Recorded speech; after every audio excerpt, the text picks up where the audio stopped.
I used to know the guy. Michael, we were kids. Yeah? Was he one of those weirdo freaks who used to pluck the wings off butterflies when he was a kid?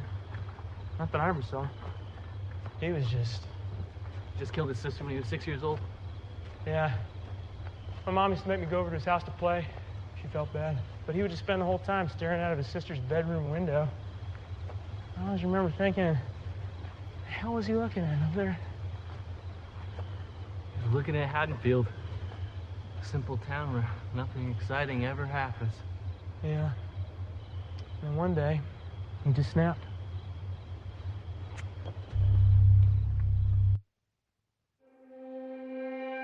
We interrupt this program to bring you a special report. This is Cheapseat Reviews. He's a honey badger of murderers. That's kind of like him just laying his nuts out on the table. It 100%. It fits. Sam, tell me the words I'm trying to say. Hello, and thank you for listening to Cheapseat Reviews, the podcast that explores the Hollywood film industry for the greater good. This is me staring out from a closet, not saying anything, but thinking the greater good. Okay. Yeah. And breathing heavily into a mask? Breathing heavily, yeah. All right. Of course. Yeah.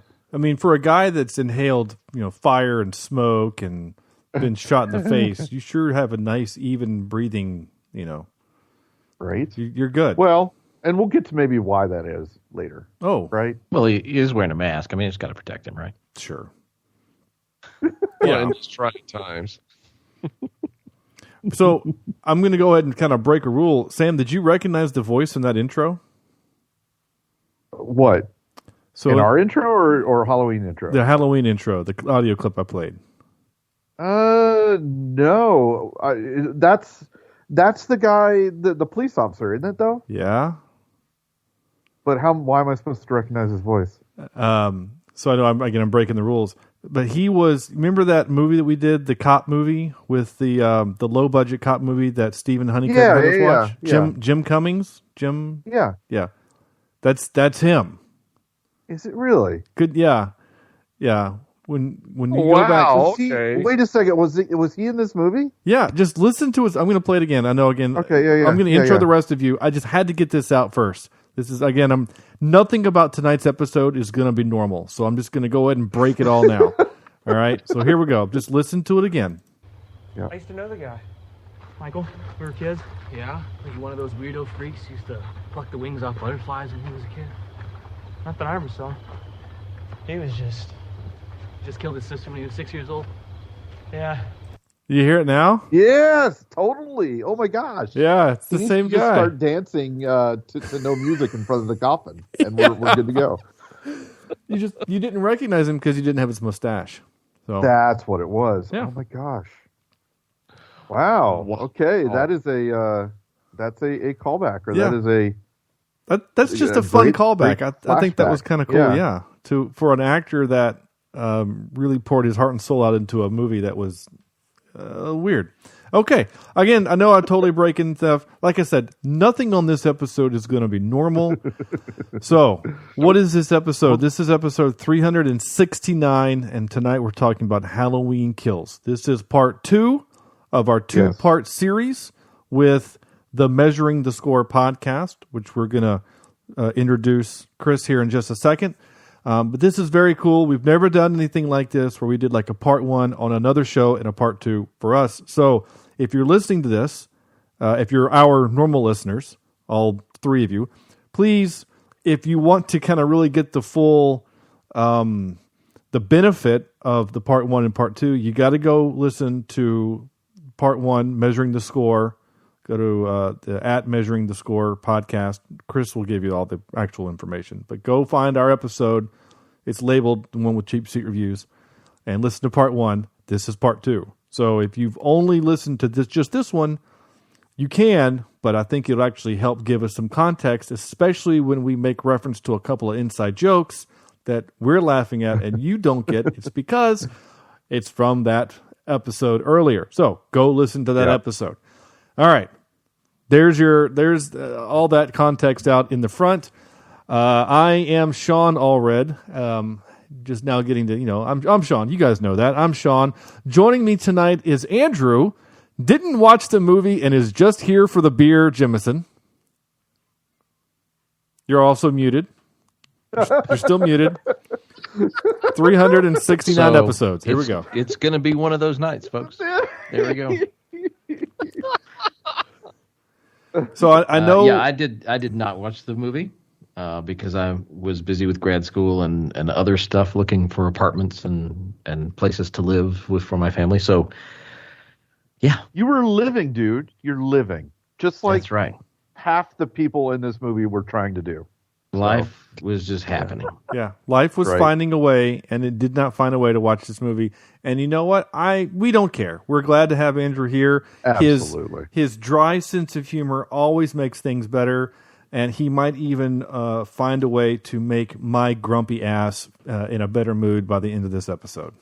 Well, and I think actually a good perspective is not, we're going to be probably, if I could end a sentence here, a good perspective is to come in not watching it. That way we can ask Andrew if this makes sense, right? Well, when we say, hey, if you've got a shotgun and there's a masked killer on the loose, do you necessarily, shoot first when you see him, or do you get really, really close and in confined spaces and point the shotgun up towards the ceiling before you decide whether or not you're going to take action?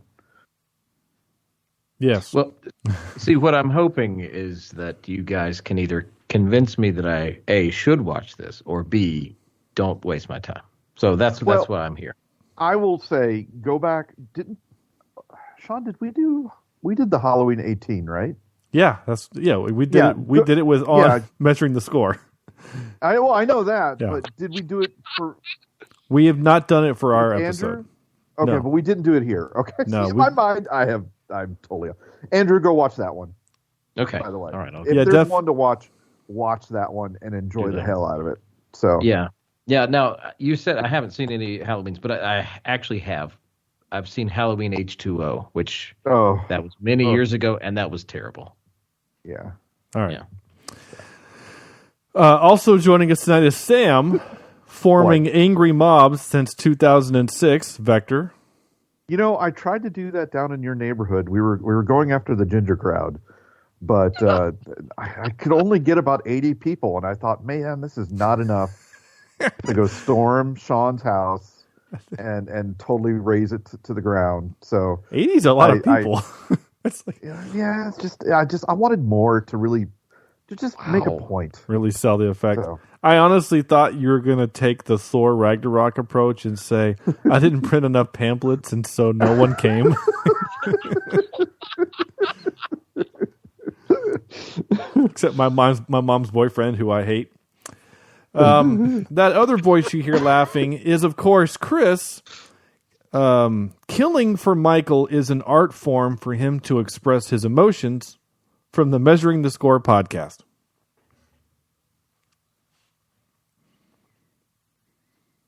Yeah.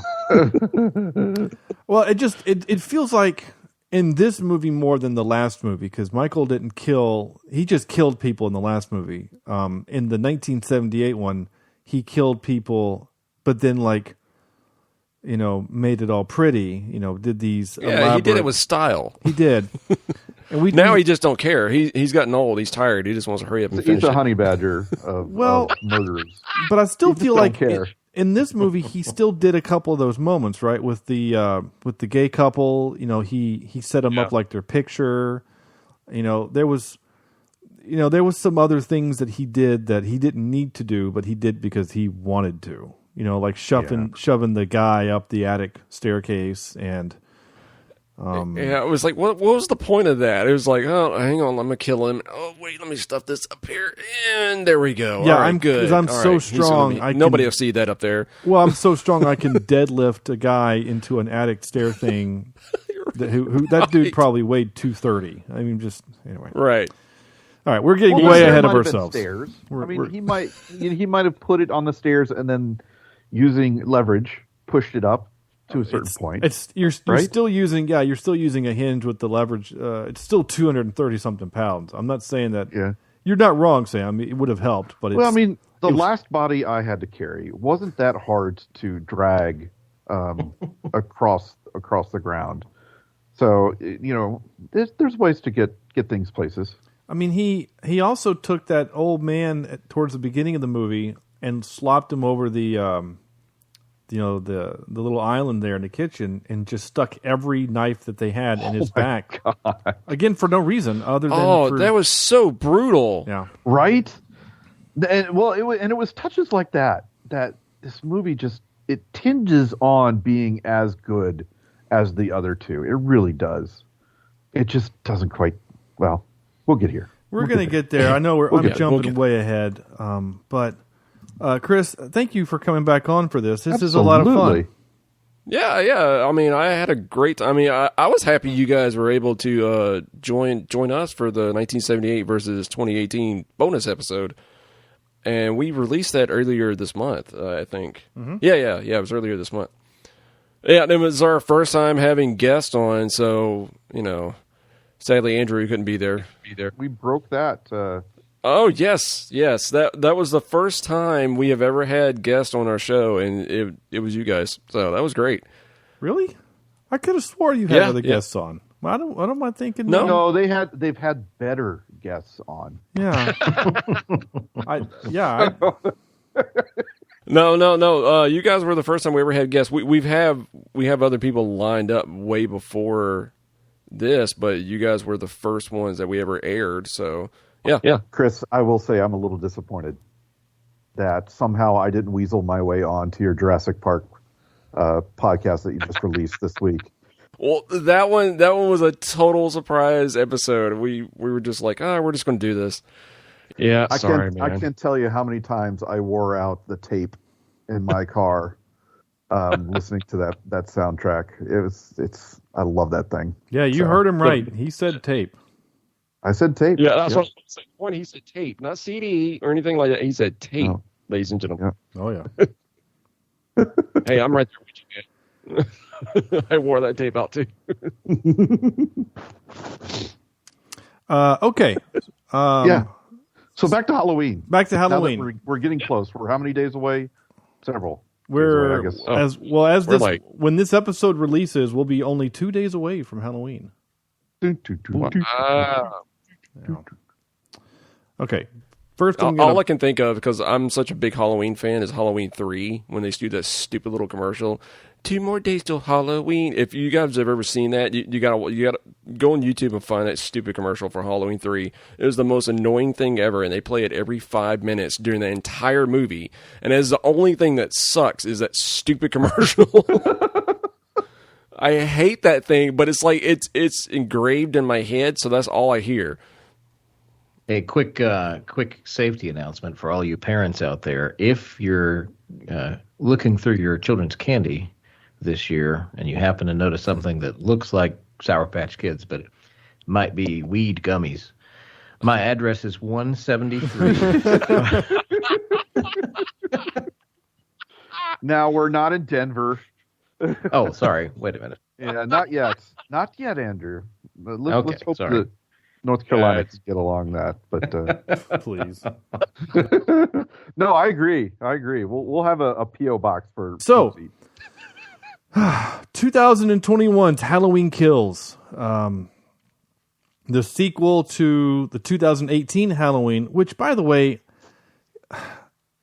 can we just talk a minute about naming conventions for movies? I am so tired of movies coming out with the same name as another movie, and we have to differentiate with just the year. And yes, J.J. Abrams, I'm talking about you, Star Trek 09. Could you not have called that anything else? Yeah, wait. Was it? I thought it was something else. It's Star Trek. That's all it is. Star Trek. Yeah, it's just Star Trek.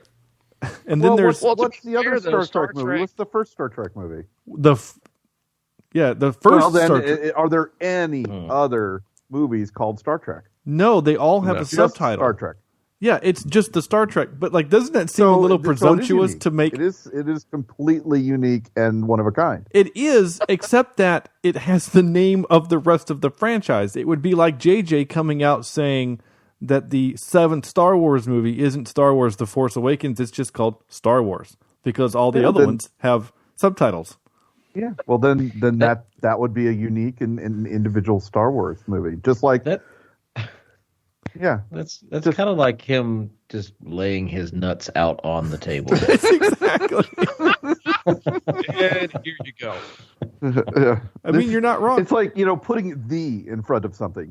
The Ohio State. This is the Star Trek. Yeah. Well, yeah. They kind of did that with Predator. Right? And this was around the same time for Halloween. They did, you got Predator, Predator 2, Predators, and then The Predator. Well, we had just had The Suicide Squad, and we're going to be getting... yeah. And we're going to be getting The Batman. So... That is true. Yeah, Sam, you're right. I mean, it's kind of like... Why couldn't the Halloween 2018 be The Halloween? Sure.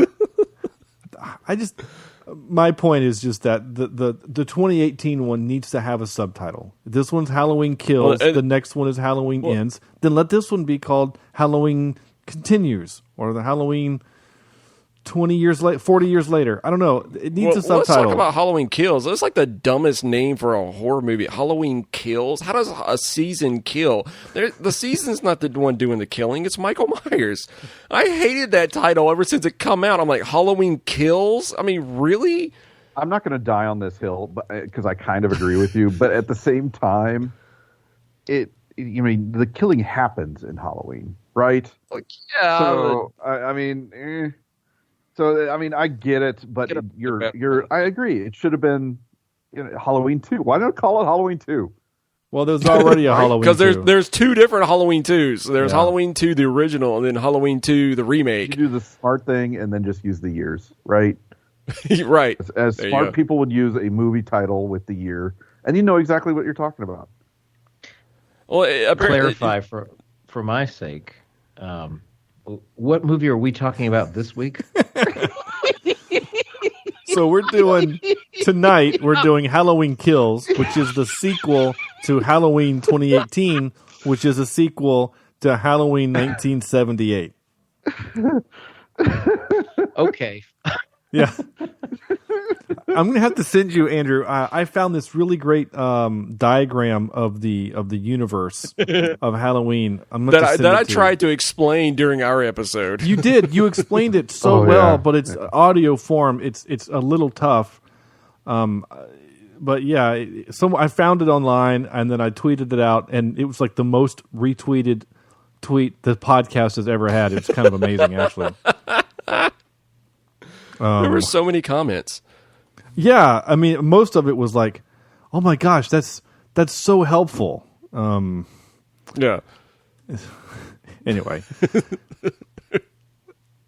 so Halloween Kills. So Halloween Kills. So Andrew, are you ready for the read? Sure. Okay, go ahead. Yeah. Minutes after Laurie Strode, her daughter and granddaughter left masked monster Michael Myers caged and burning in Laurie's basement. Laurie is rushed to the hospital with life-threatening injuries, believing she finally killed her lifelong tormentor. But when Michael manages to free himself from Laurie's trap, his ritual bloodbath resumes. Oh, okay. Ritual bloodbath. Yeah. Is it how can it be a ritual if it's only happened twice? Right? Is it necessarily a ritual yet? I don't know. Well, according to which timeline? Well, that's true, right? But as a child, he killed one person on Halloween, right? Yeah, his sister, and then 20 years later or whatever, he got out and he killed the babysitters. Yep. And then this next one was 20 years later or so? 40 years. 40 years later. Yeah, 40 years later, and then he killed God knows how many people. Yeah, a ton of people. And then continues to kill them. So really he's only done one mass murder. And now this is his second time out on Halloween. Yeah. So from what I understand, just reading a little bit of the plot of this, there's a group of people that have survived him that are now coming after him. Is that what's happening in this movie? Yeah, sort of. Yes. And I would venture to say that was actually my favorite part of the movie was the survivors and the seeing how the stories kept going, or seeing how the stories interacted, especially when we started getting between the time cuts between now and the old shots from 40 years ago or whatever it was. Yeah, I thought that was pretty cool too, because you open up with Tommy Doyle's tormentor, Lonnie Elam, or Elam, however, because it's saying like two different ways. Yeah, you open up with Lonnie down on the ground because, Michael, scared him and he thought he was going to die and everything else. And then you cut to Tommy, Lonnie, the nurse, and Lindsay Wallace all at a bar, laughing, having a good time because, he's gone, the bus left and everything else. And then you get this great moment of Anthony Michael Hall being scary as I don't know what when he's talking about the boogeyman up on stage, scaring half the town. And it's like, yeah, this guy doesn't need any more beer. Let's get him down off the stage. Agree on that one. Yeah. Now the fun fact: Paul Rudd played Tommy Doyle in Halloween 6, the other timeline, and that was his first movie. They tried to get Paul Rudd back for this movie. They wanted him to play Tommy Doyle again, but it was one thing. He was like, he wasn't really too sure about doing it, and he was doing Ghostbusters Afterlife at the time they were filming this. Well, so the whole time I'm watching this movie, I'm sitting there trying to think, like, okay, I cannot picture Paul Rudd as this version of Tommy Doyle. well, one of the that other was the only thing that kept. Yeah, one of the I read some of that trivia too. And it came across to me as in they wanted Paul Rudd, but the producers were like, that's not going to work because we need this person to be, one, we need it to be like this kind of intense character, but two, Paul Rudd is like he's almost too big for the movie now. You know, like he's an Avenger. And he's more known for comedy. Well, not but just that, like he's an Avenger. Like he, it would just be he would be too big for what the role needed to be, because then when he gets when Tommy gets his gets killed at the end, this is obviously a spoiler, by the way, people, you spoilers, should know that. Then you're gonna be really pissed, be like, no, Paul Rudd, like, whereas like Anthony Michael Hall, you're like, whatever. So so Sam, you want to do a 5-word review? Sure. Yeah, I've got two of them here, and my first one here is tone is right, bad writing. Okay. So tone is right, bad writing, but the one that really tells me, might tell you how I feel about this movie. It's stupid choices harm movies' potential. Okay. And I have to admit, the Halloween movies, the original, and then the is it 18, right? Halloween 18. Yeah, Halloween 2018. Yeah, they might have turned me in terms of liking these types of things, especially the 18 movie. I really enjoyed. I had a blast with that thing, and I was looking forward to this one, thinking it was kind of be of that same style, that same writing, the same tone, and it is in terms of the visuals and what's happening on the screen. But there are so many stupid human choices in this movie that it's just I want to bang my head against the desk. It's, you've got people using guns like they've never seen one before. You've got, you've got people locking themselves in a car and he's on the roof and just drive off, just go somewhere. Why when Michael is up against 8 other people, they just don't gang up on him.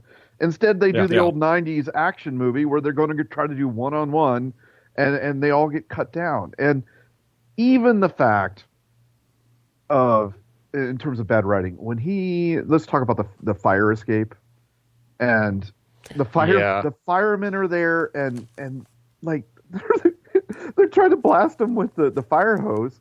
Come on. I mean, I don't know. I kind of thought that was pretty cool. I kind of like that because it's like, all right, it didn't. But the thing that it didn't even work, and I've seen a person with a fire hose before. I mean, and it was like the fire hose was good. Riots, right? They pressed right down. Right, and Michael's just like, da, da, da, da, da. So, right, so even if he's supernatural, and let's we might be taking a guess that there's something more about him, more human than he is. There's a lot of dumb decisions in this movie that could have been written better, could have been designed better, and I enjoyed where the story was going. I like the whole mob idea. I like the idea of going back and forth between the two timelines. I liked that they used a lot less of what's her name? Final girl. The granddaughter? Not the granddaughter. Judy the Greer? mother. Laurie Strode. Laurie. Oh, Laurie Strode. Yeah, and it wasn't as annoying as before. I thought maybe a little overacted, but I like the twists, I like the turns, but every dumb decision took me out of this movie. And I guess horror movies have to have dumb decisions, but I think you could do better. Better. No, 18 didn't. 18 didn't feel as, and I hate to say hokey as this. Yeah. Right? Yeah. Because we all, in order to get into a horror movie, you have to feel like you got to put yourself in their shoes. You got to put yourself in the victim's shoes and be like, what would I do in this situation? Or how might I get out? But every single, not every single kill, but almost every single kill felt unwarranted, not unwarranted, but avoidable, I guess you could say. Yeah, that's a good one. Avoidable. Yeah. Yeah, I would go unavoidable. I mean, except for maybe like the old couple. Yeah. That was like, they were just more scared than anything, and then Michael stabs the woman in the throat with a freaking tube light. I'll admit like, that was come on, man. That was different. That was like the most brutal. I'm sorry, that was still the most brutal kill in the entire movie. He just goes over there and keeps stabbing this one guy with all the knives until he gets to the one he wants. It's like the dude's dead, and Michael's just standing there cocking his head like a freak. and see, I thought that was brilliant. I love that. That reminded me of the the other movies. It reminded me of what you saw with some of the. I'm sorry, with the previous movie. With 20. Remember the lady in the kitchen, for God's sake, where he is just all you see is the table and chairs kind of rattling, right? But or where he just like starts bashing the one woman's head against the railing for like no reason. It was like, oh, dude. Yeah, that one was that kill with the older couple. That one kind of messed me up a little bit. I'm like, oh, that's not right. Yeah. The fluorescent tube to the neck was. I mean, I'd never seen that before, right? I mean, one of the things that you watch these movies for is to watch the spectacle of a bad guy killing people, right? That's part of the entertainment, which is weird, but it is what it is. And well, and let me tell you a reason why I rolled my eyes at that scene. And I don't know about you guys. I know, Shawn, that you might deal with this, but I've built buildings with fluorescent lighting and put in fixtures and dealt with the tubes and may or may not have played lightsabers with other workers with them and broken them and all that sort of stuff, right? Those things are fragile, especially once they're broken. There is no way. It might have cut her, but it would not have acted like such a dagger to her as a whole as that was. And that's only because I have real life experience, not stabbing people with lights, but playing around with them. So you guys mentioned cutting back to. Are there in this movie? Are there flashbacks to the original 1978 or flashbacks to 2018?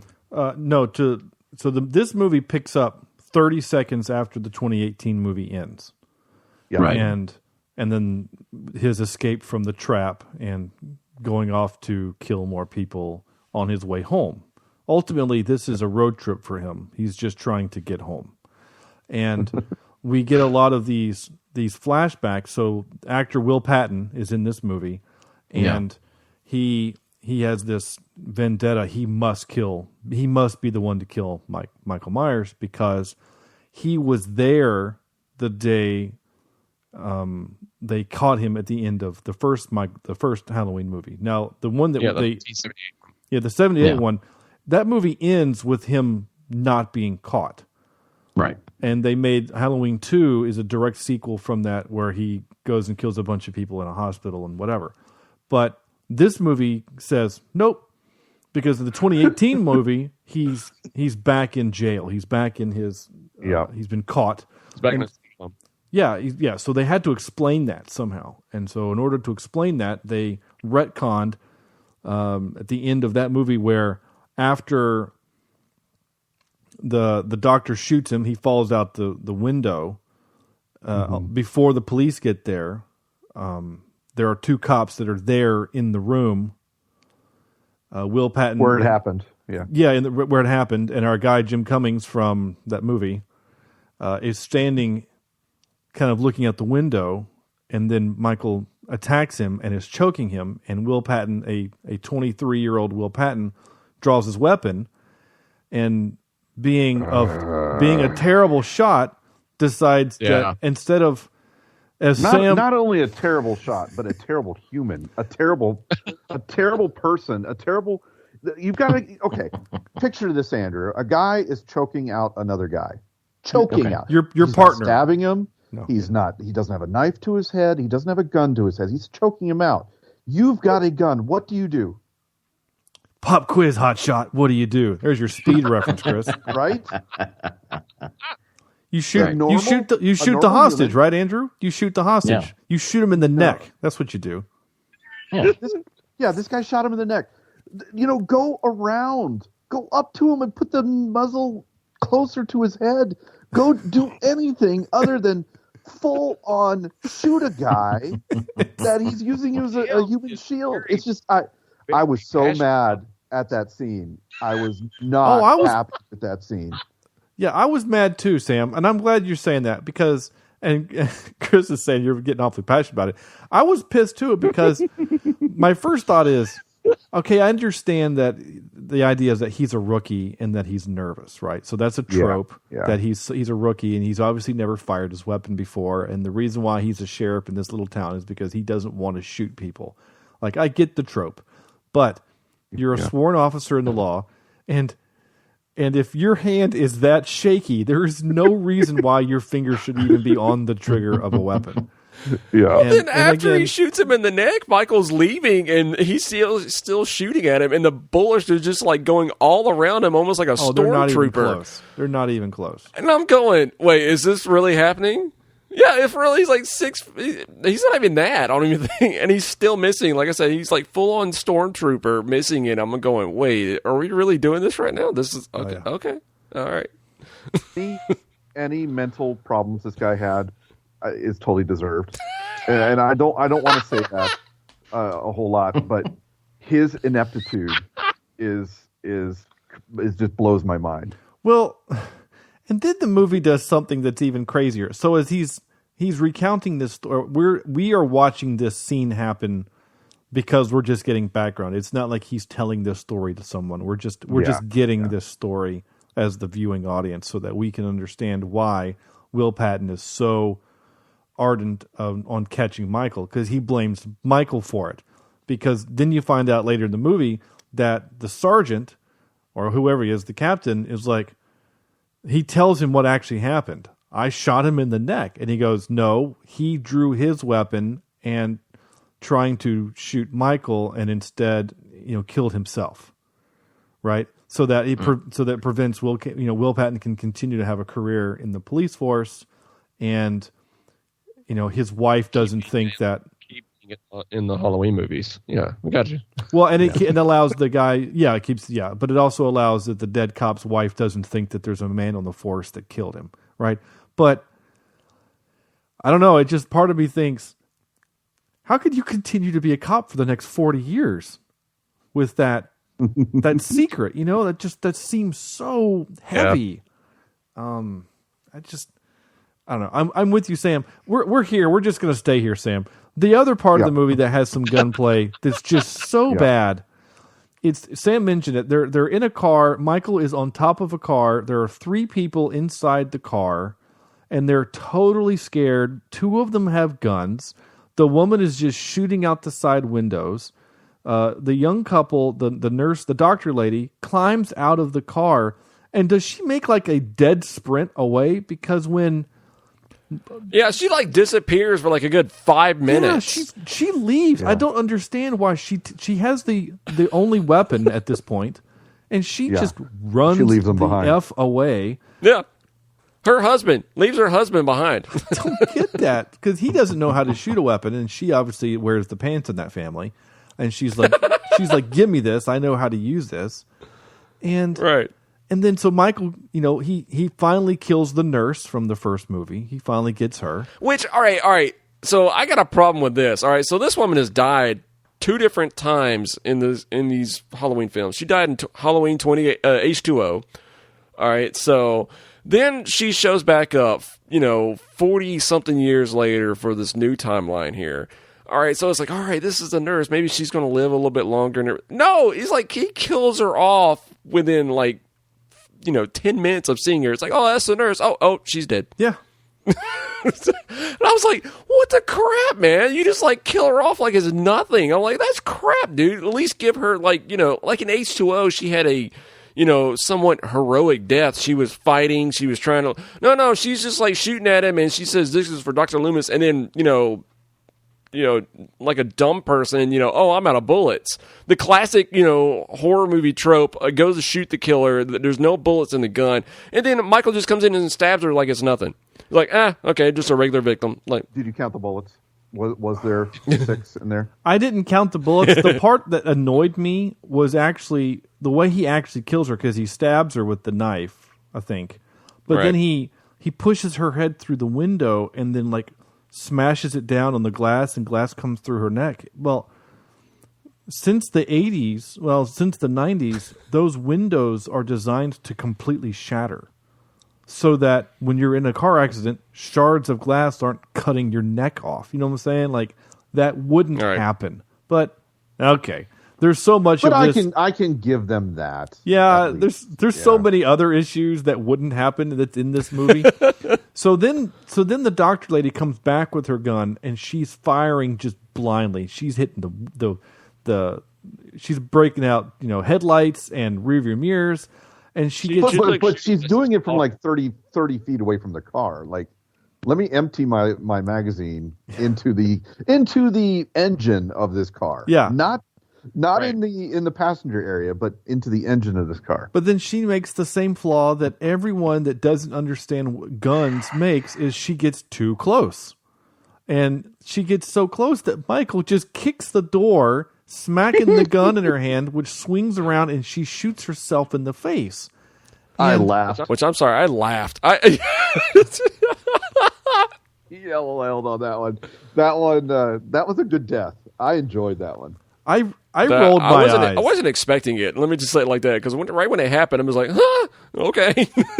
Yeah, all I did was just go, really? The plot armor is so good on Michael Myers that he can kick, that's Jackie Chan level using a prop to defeat an enemy. Using something, yeah. Jackie Myers. Oh my gosh. I was so rooting for the husband, though. I mean, because that dude just took off the stethoscope. He's like, all right, I'm going to choke this guy. And swings the stethoscope around his neck and just starts pulling with all his might. I was like, holy crap, he might actually get away with this. Yeah. No, never mind. I thought... Michael has a knife. I was pulling for him, too, and I felt bad for him because, one, his wife left him. I mean... with the gun. She left him. That's jacked up. And then the other part with the other part where the gun is, the young dog or the granddaughter. Man.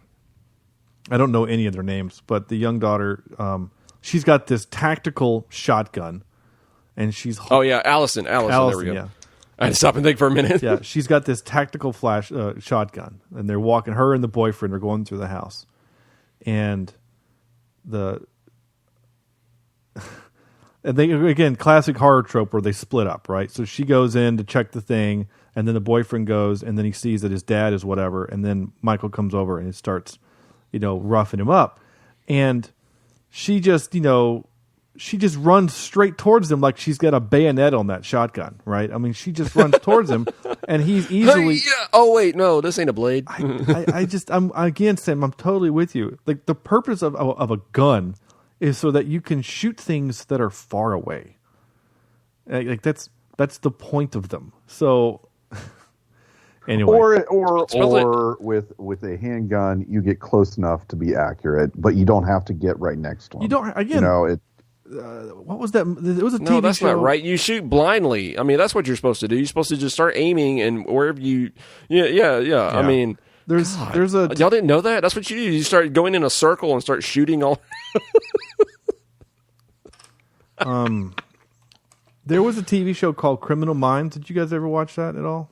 Oh yeah, I love Criminal Minds. Yeah, that's great. It was like a season 2 episode where they go to I think it's like the Navajo Indian reservation, and the sheriff there doesn't carry a gun, and one of the agents is like, "Why don't you carry a gun?" And he says, 42 feet.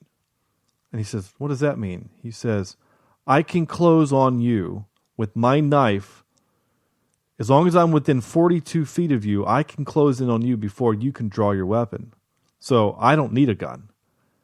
And so that was the whole point, is like, if you're going to use a weapon, you have to stay at least 42 feet away so that they can't close on you. Now, Michael Myers has never shown that he is fast, ever. No. He has teleportation abilities, certainly. He has Wolverine-level healing. He's the Batman of the horror world. Would you say that of all the horror film baddies, that he is the creepiest stalker? Oh God, yeah. Yeah, I get. Yeah, well, yeah, he is the definition of stalker. I mean, he's pretty much the one who invented it. So, yeah. Yeah. Right. Yes. Jason would consider Jason maybe a stalker. I don't know the movies well enough. I've never seen 1 second of a Friday. Well, Halloween. the 13th, Halloween came first. No, Jason was more in your face and gruesome. So no, I mean, he had his stalker moments, but yeah, Halloween came first, and then Friday the 13th ripped it off, and yeah, and up, and they actually found it out. Yeah, and they actually found it out. Like it was on the documentary on Netflix, The Movies That Made Us. They actually said, "Oh yeah, we just saw Halloween, saw it was doing really well. We wanted to make our own, so we called them Friday the 13th. That'll work." And I'm going, "Oh my God, I always thought it was a ripoff, but it really is a ripoff." That's funny. It's great. So yeah, I guess he is the creepiest. Yeah, he definitely is. I mean, it is stalker. I mean, that's what it is, right? He stalks and he kills and all that stuff. And the shape that stalks. The shape, yeah. And there's we still don't really 100% know why in this timeline why he's going after them. And no. I think it's this. This is what I think. This is my personal belief, and maybe we'll find out in the third movie. And that's kind of the running joke is we were supposed to find out a lot of stuff that happened in this movie, which we did. We found out. We'll find out in the sequel. We'll find it out in the next movie. Yeah. So that's a callback. You need to go listen to the first episode, part 1, Measuring the Score. That'll make sense. Exactly. It'll be explained. We're available on Apple, Spotify, pretty much anywhere you listen to podcasts. Yeah. It'll be explained in the next one. So I think this is what I truly think. He kills his sister because I think it's something as simple as she was in his room. Like that, he felt like there's something there that he killed her because she was in the way of something that he wanted. Whether that was just to stand out that window or whatever. There's got to be something out that window that we're not seeing yet. Yeah. Because if you notice it, even and they say that at the very beginning with the two cops, and you played the audio clip, and then the very end of the movie, Karen, she's looking out the window. I'm not ready to talk about that yet. Hold on, I'm not ready for that. Emotionally, I'm not there yet. Okay. We're gonna hold that for a second. Sorry. But the cop he kills is standing in the spot, right? The Jim Cummings cop, he kills him because he's standing in the spot, right? Everyone he kills is in the way of getting home, right? And I think, honestly, the reason why he focuses on Jamie Lee Curtis is because she works for the realtor that's trying to sell his home. And he identifies her as an obstacle to getting home. And that's why he feels like he has to kill her. Interesting. Because even in this movie, it's identified he didn't chase her to her house. The doctor took him to her house. He didn't. That is true. He didn't chase her there. He was brought there, and in order for him to leave, he had to kill these people. So, I think it's something as simple as he just wants to go home. Whether that's a good. They say in there, Hawkins' character starts talking about that Michael has the mind of a child with a man's body, and superhuman strength. So yeah, you might be actually onto something here. Yeah, I don't know. I just completely just. That's what I was thinking about last night as I should have been going to sleep, and instead I was thinking about these things for the show tonight. Okay, so I feel sorry for you. No, well, there were other aspects that prevented me from getting sleep, but that was one of them. Chris, did you have a 5-word review? Did you do one? No, I didn't do one. Saying evil dies tonight. Yeah, it was the one thing that it really irritated me about this movie. It was every 5 minutes.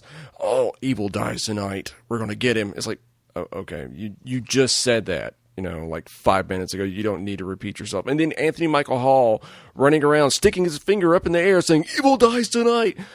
Come on, man. That was the really for the moment for me. I'm going, okay, I'm not really too sure I like this movie as much as the 2018 one. Well, and then the giant. Do what? I was going to say that is the tag of the movie. Yeah, I know. And then the mob is chanting "Evil dies tonight" as they're chasing down the non-Michael Myers guy. Well, I will say when I was routing the mob towards Shawn, we were screaming, "Gingers, Gingers be gone, Gingers be gone." So, not Gingers die tonight. No, we went a little old school with it, but that's fair. I appreciate that.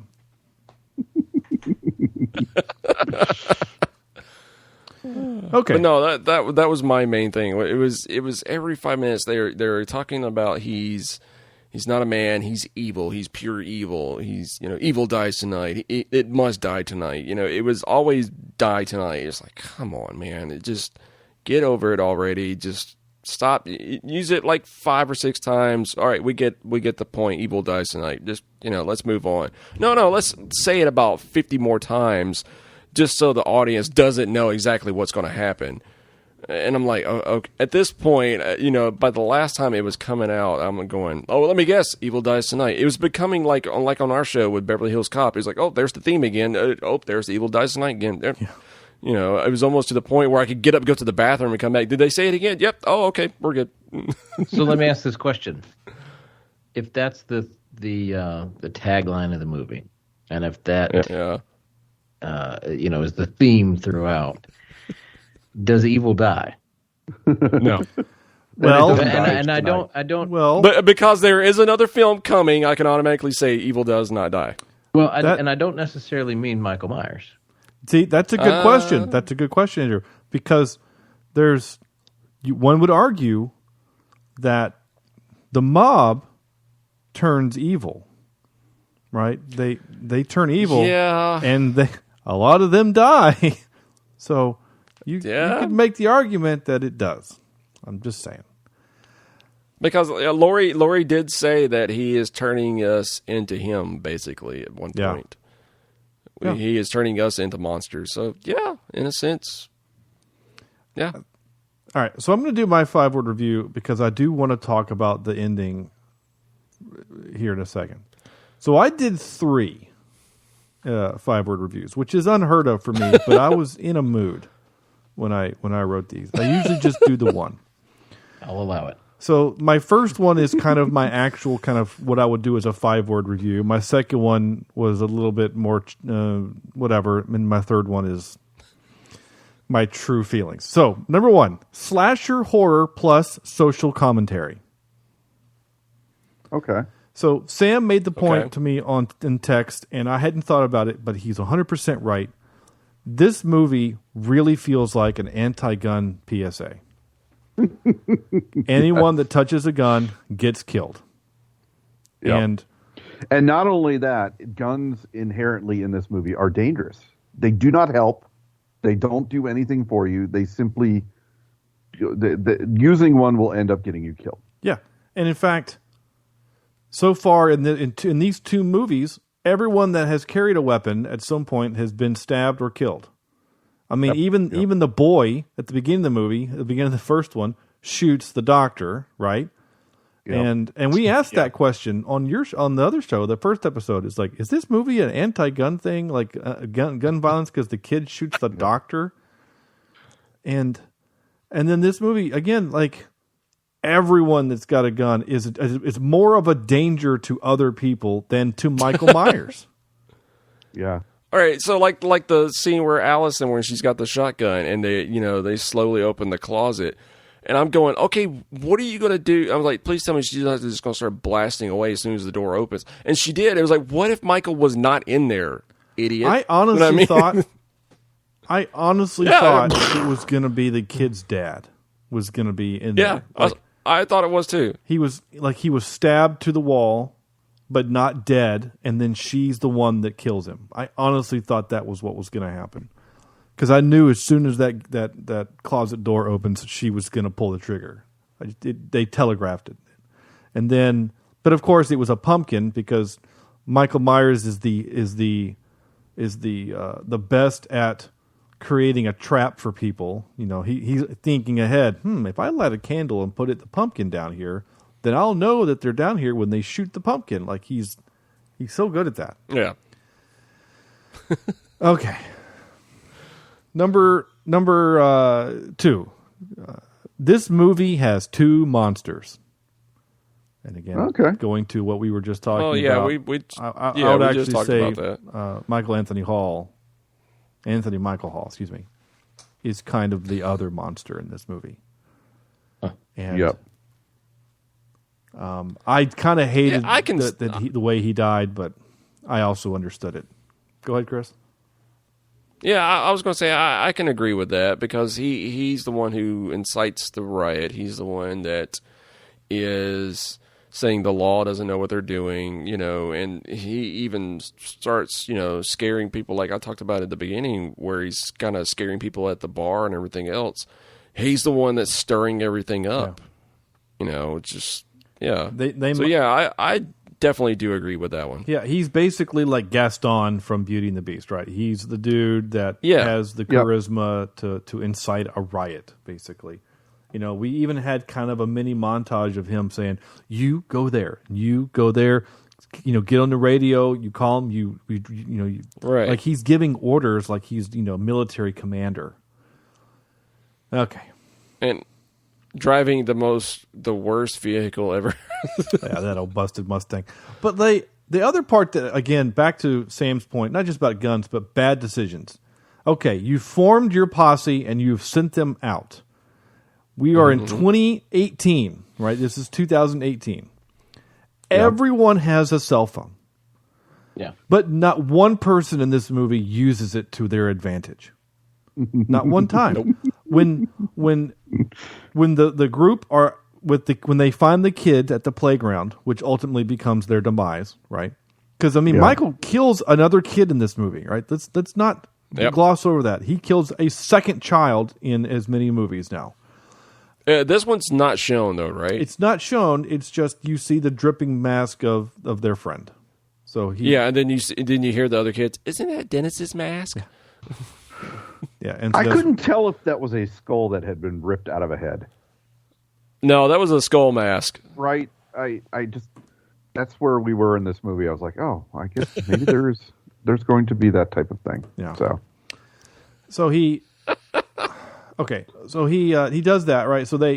So when they get there to tell the kids to leave, and then the lady gets out of the car to go and talk. First of all, the person that's driving the car should not be the one that gets out. All right, yeah. The doctor lady or the nurse lady, like the actual nurse, not the man nurse, but the woman nurse, the old lady. Let someone else not driving the car go tell the kids to leave. Okay, so there's logic problem 1. Logic problem 2 is that they immediately, because they were told they were formed by Anthony Mike Hall. He told them go out into the streets and band together and blah blah. Right, like they're literally carrying illegally purchased guns from the dude, from Tommy. Right, so like, hey, get on the phone. Like you're calling into a police, like your dispatch. Hey, we're at the park. There's some kids here just checking in. If you don't hear from us in 10 minutes, come to this park. I think I don't understand why movies can't be smarter with this kind of stuff. If you even do that moment, hey, I'm going to text him to let him know where we are. Everything can still happen in exactly the same. You know, still have the door, gun, face, kick, whatever. Like you could still have all of that stuff, but at least you've shown that the people in the movie aren't stupid. Yep. It was almost like the movie was supposed to be made in the 80s. But it was made now. Yeah. That's kind of what it makes me think of. I mean, it's like where 2018 was kind of smart about things, and it kind of took the whole 80s, slasher genre and brought it into the modern times. It's like this one just reverted back to what it used to be. Well, I mean, and you can't explain it by having everybody's cell phone in the cheese dip. I mean, it's just not going to work. Like people still have their phones. Forgot about the cheese dip part. Andrew, the boyfriend cheese in this dip sounds really good right now. Yeah, the boyfriend threw his, at that moment, ex-girlfriend's phone into the cheese dip because she found out that he was flirting with another girl. Is this like queso or is this like was it cheese dip or was it something else? This is nacho cheese dip at all. It was nacho cheese. Oh yeah, it was nacho cheese, yeah. Like the stuff that you get at a baseball game. Yeah. Yeah. Probably had the jalapeno flavor. I could tear that up right now. Right? Yeah. And then afterwards it would tear you up. Yes, it would. That's okay. All right. Here's my last 5-word review. Okay? Here we go. Ready? Are you ready? Yep. Are you guys sitting down? And here we go. I'm actually not. Oh, I think you are.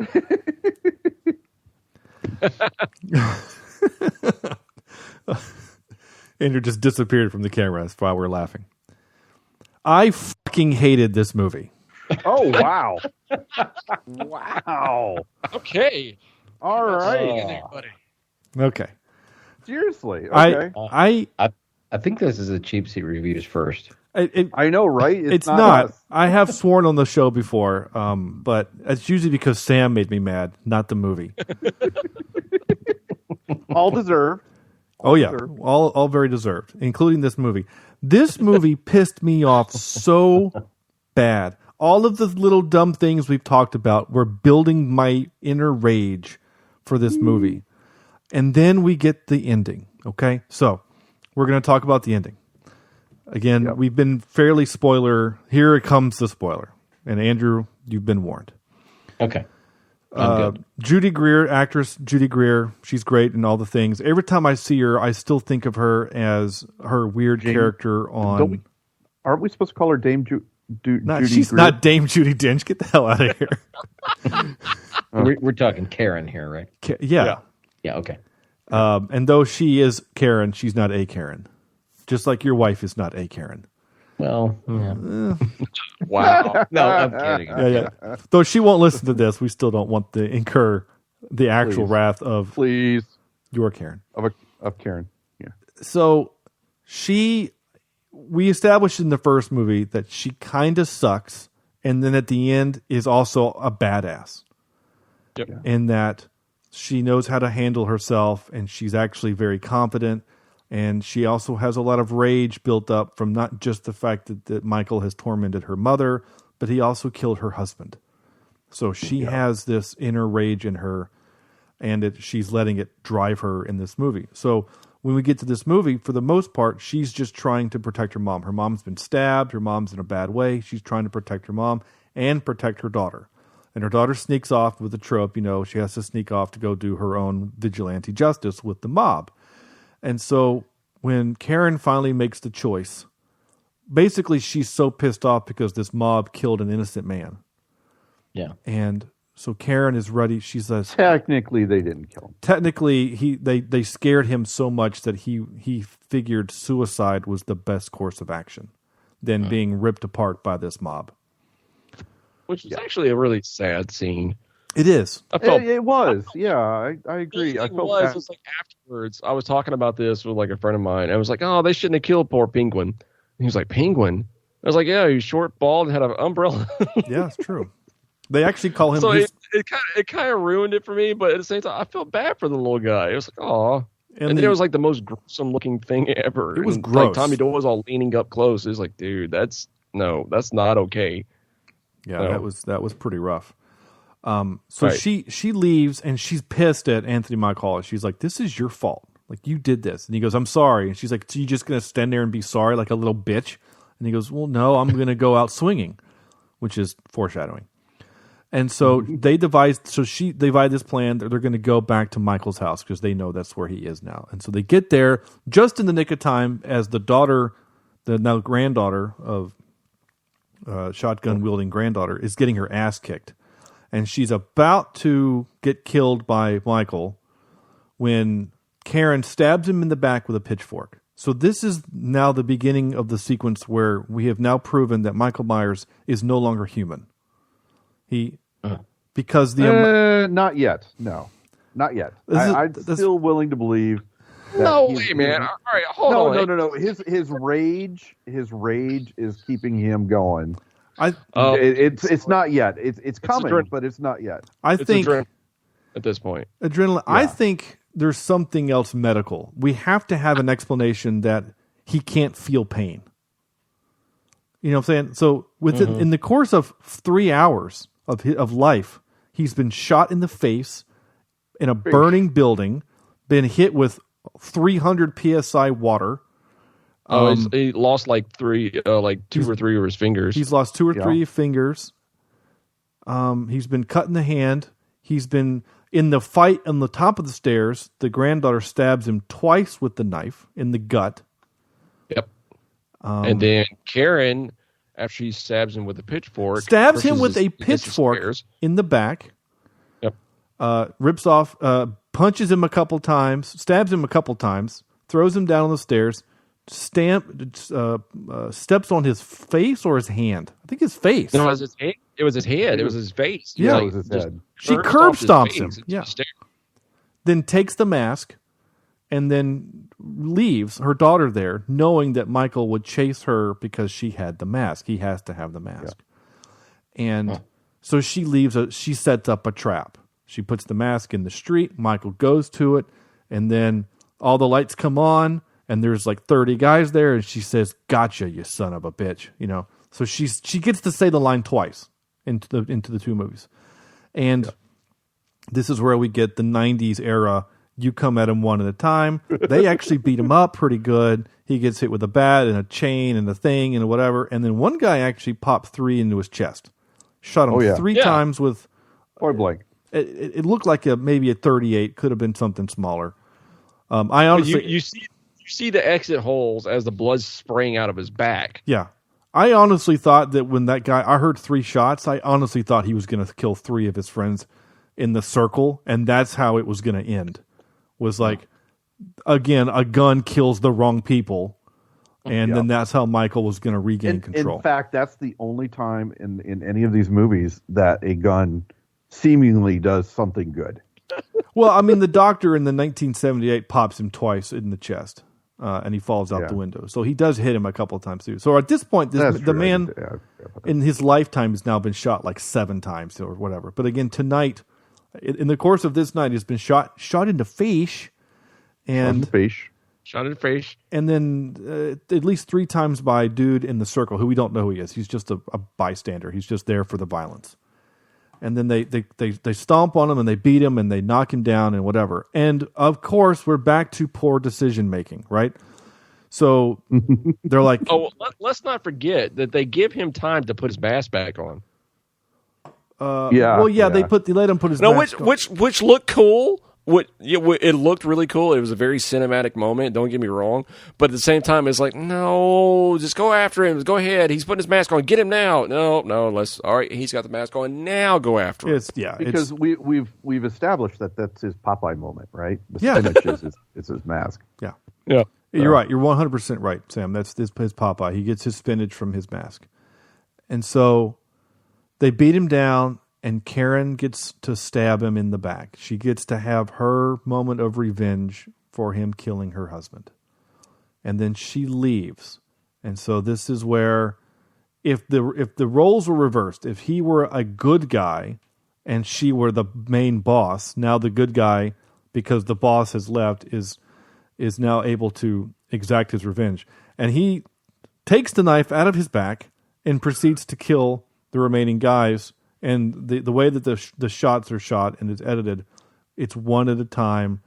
And I mean, Anthony Michael Hall is literally, we're showing him just standing there spinning that bat, just waiting for his opportunity.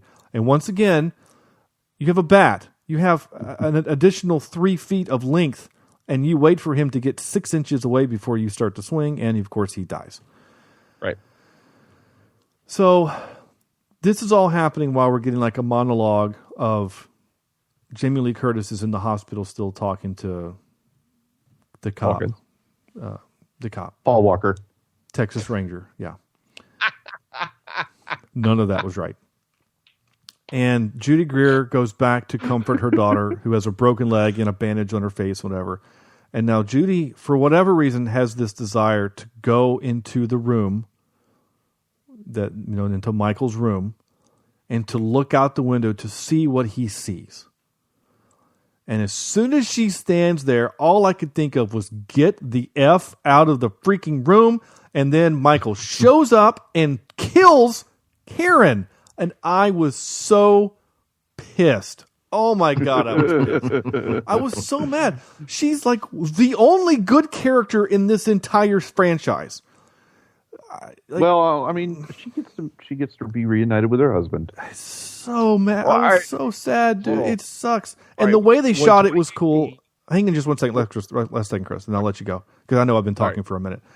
But the way that they shot it was really cool because it was a complete homage to the way that Michael killed his sister in the first movie. It was not like shot for shot, but it was stylized the same way. Like we don't see him actually stabbing Judy Greer. We just see the stabbing motion and she screams and then the blood and whatever. So it was shot in a way, even the moment I noticed it, I was like, oh, okay, cool. But I still freaking hate you for doing it. Okay, Chris. Well, no, all I was going to say was she's presumably dead.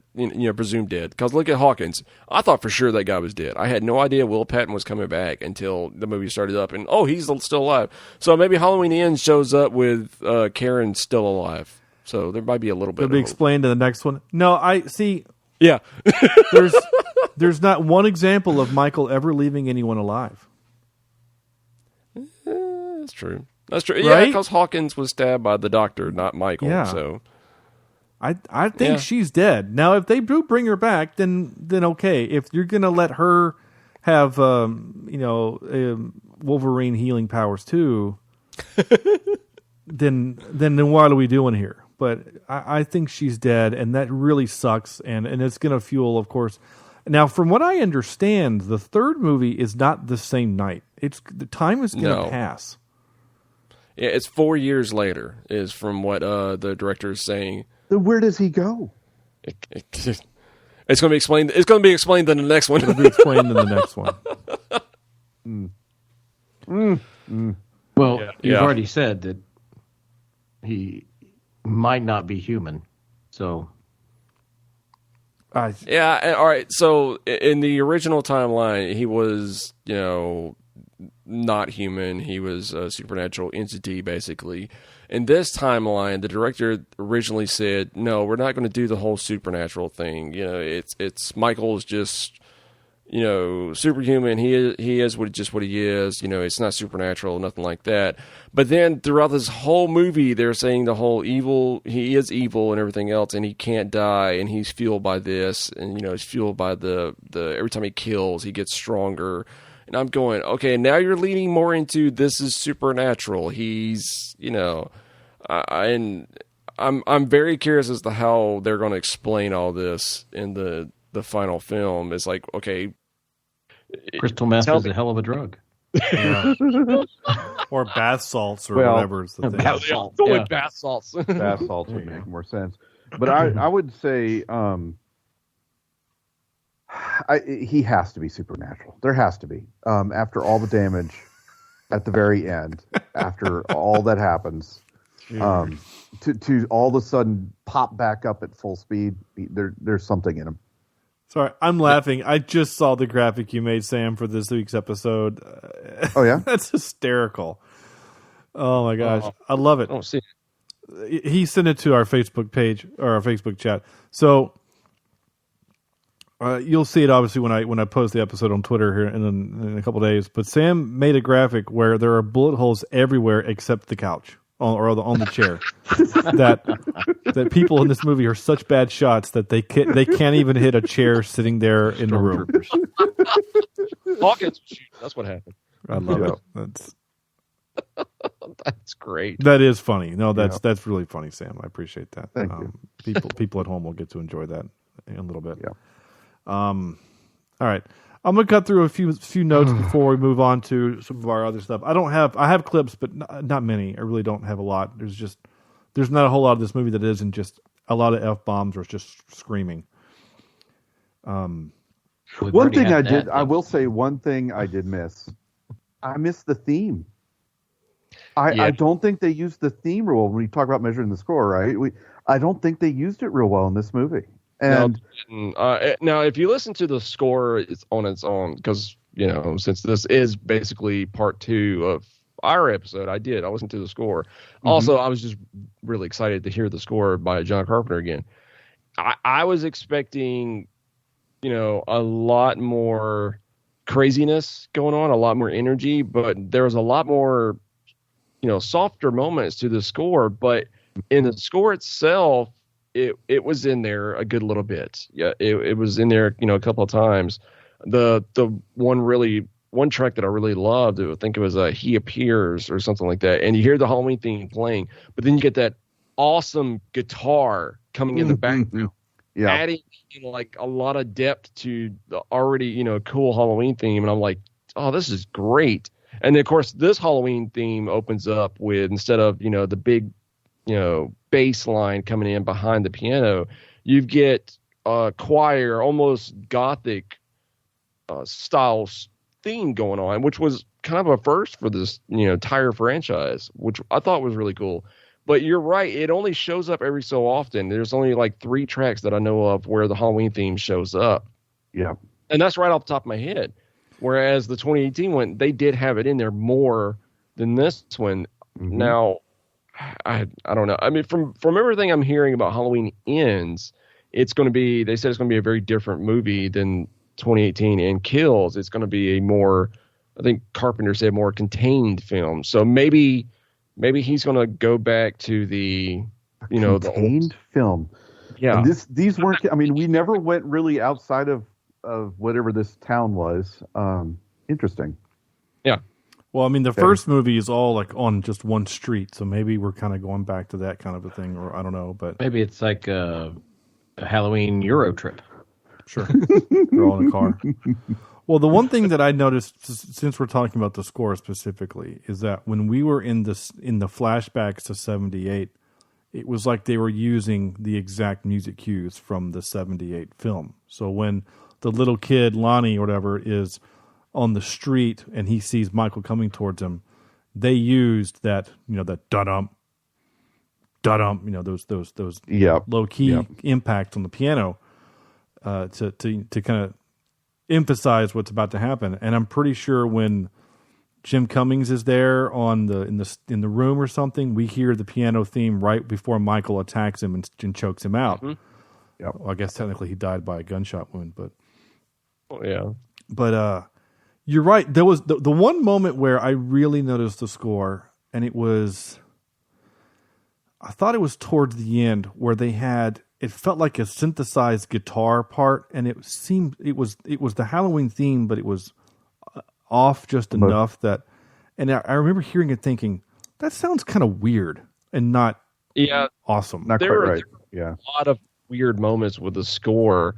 In particular, all right, the opening Halloween theme, it starts playing and it sounds really cool, or it sounds really gothic. All of a sudden, there's this one part, even Leslie, when she was listening to it, my co-host, when she was listening to it, it just like, it starts off and it just like the pitch just goes straight down. It's like, beep. It's like, that sounded weird.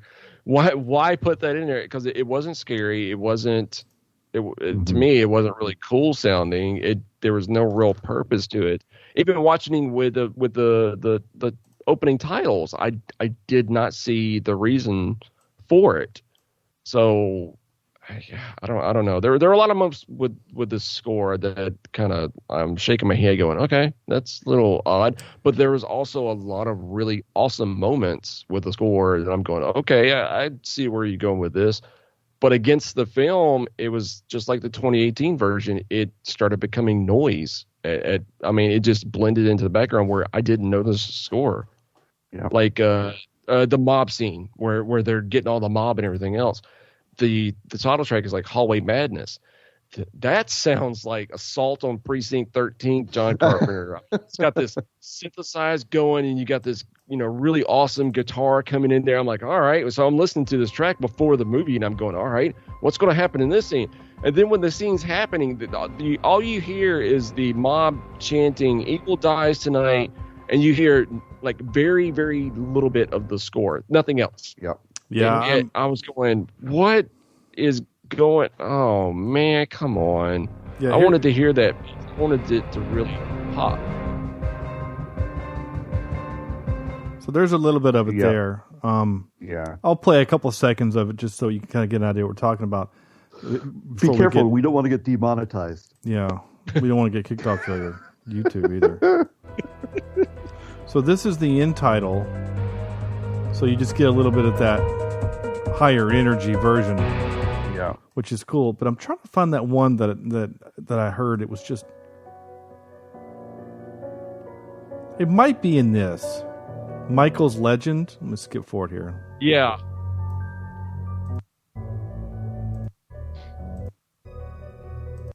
Not going to play enough of it for me to get it. Anyway, it's still pretty good. I just don't think it's quite as good as the 18. But no. I think it's pretty good. Maybe this one's it. Is this one it?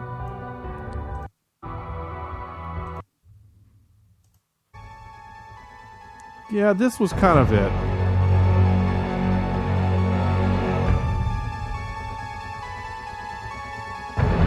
Anyway, so again, I don't want to get kicked off YouTube. Not that it really matters. Yeah, and it's just I mean, I don't know if I look for the iconic sound to it, but I think just a little more sprinkling of it would have helped pick up some intensity. Yeah, the same with 2018. They should have had more of the original themes in there. I mean, I agree.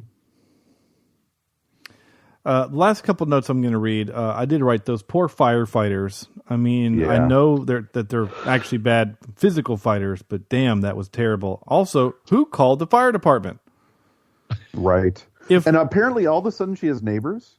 Yeah. Right? Wasn't she supposed to be out in the middle of nowhere? Yeah. Yeah. And they referred to it as her compound. Strode. Yeah. Yeah, they called it her compound. I was confused because if the point was always to trap him in the building and let it burn down, that was the plan all along. Then why is the fire department even there? That didn't make sense. I thought, who called them? It wasn't them. It wasn't the Strodes. I don't who called them, and there was no cops there alive to do it. So I don't know who called anyway. It was sad. Let's see. Because they did try. I mean, the one guy turned the saw on. He was going to go after it. Yeah, I mean, when he racked that saw on, it was pretty cool. But I thought, no, you just gave him another weapon to kill you with. It was really bad. Yeah, it's like, dude, that looks awesome, but it's not gonna work, and it did. Well, and I've used that equipment. I have cut concrete and metal with that equipment.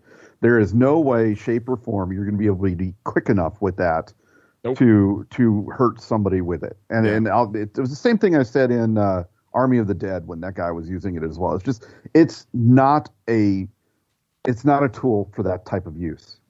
If you needed to get out somewhere, out of a place, if you needed to slowly grind something down, sure, but to hurt somebody who can move around you quickly, it's just not going to work. I think maybe that's really cool.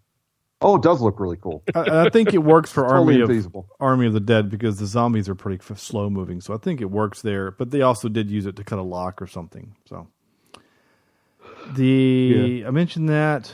I love it. I do love the trope when Strode, Mama Strode, when she decides she's like, I'm going to go out there, and she picks up a needle of something and she stabs herself in the ass like an insane person. It's just good gracious. And she tells her daughter, like, get the F out of my way. And I was like, whoa. Yeah. All right. And then proceeds to get punched in the stomach and goes right back to the room. So yeah, because by the angry mop. Yeah, because like 5 minutes ago you were having surgery. So if he murders the gay couple, is that considered a hate crime? That did kind of make me. That made me sad with the whole little bear, big bear. I was like, oh. No, Big John, Little John. Big John, Little John. That's right. Big John, Little John. Yeah, Big John, Little John. I'm hoping at least the Little John survives this somehow and is in the next one. But I thought they were both very dead. And when she pulled that knife out. Big John, yeah, for sure. When she pulled that knife out, it was very CGI'd, by the way. It was. But I'm sorry. The only thing I could think of, because that was Michael McDonald from Mad TV, was Stewart going, hey, look what I can do. That was the only thing I kept picturing, because he's like, Michael, you've come home. Look what I can do. Sorry, that was the only thing that kept popping in my head. So I kept laughing every time. And that was the one thing me and Leslie were saying. It was like, these two just don't fit the movie. The rest of the movie, they do not fit. I'm like, well, they're supposed to be the comedy relief. She's like, I get it, and they're funny, but it doesn't fit this movie, and it doesn't. And they were the two people that did not fit the movie, especially because of Stewart from Mad TV. Yeah, it was a little weird, and yeah, and also they had the TV over the fireplace, which is a crime. So. All right, time for some clips. I have a few clips. So again, not much. There's not a whole lot of humor in this movie, but. This was one. And it helps if I turn the volume up on iTunes. So I'll try again. That's Julian.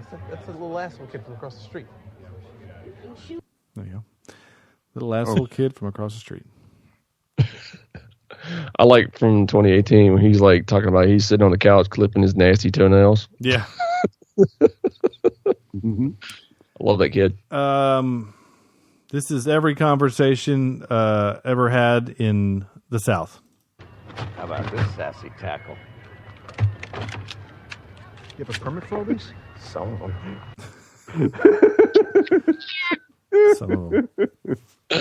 Wow. You went there. Yeah, wow. I live in the South, man. I can make fun of us. I'm allowed to.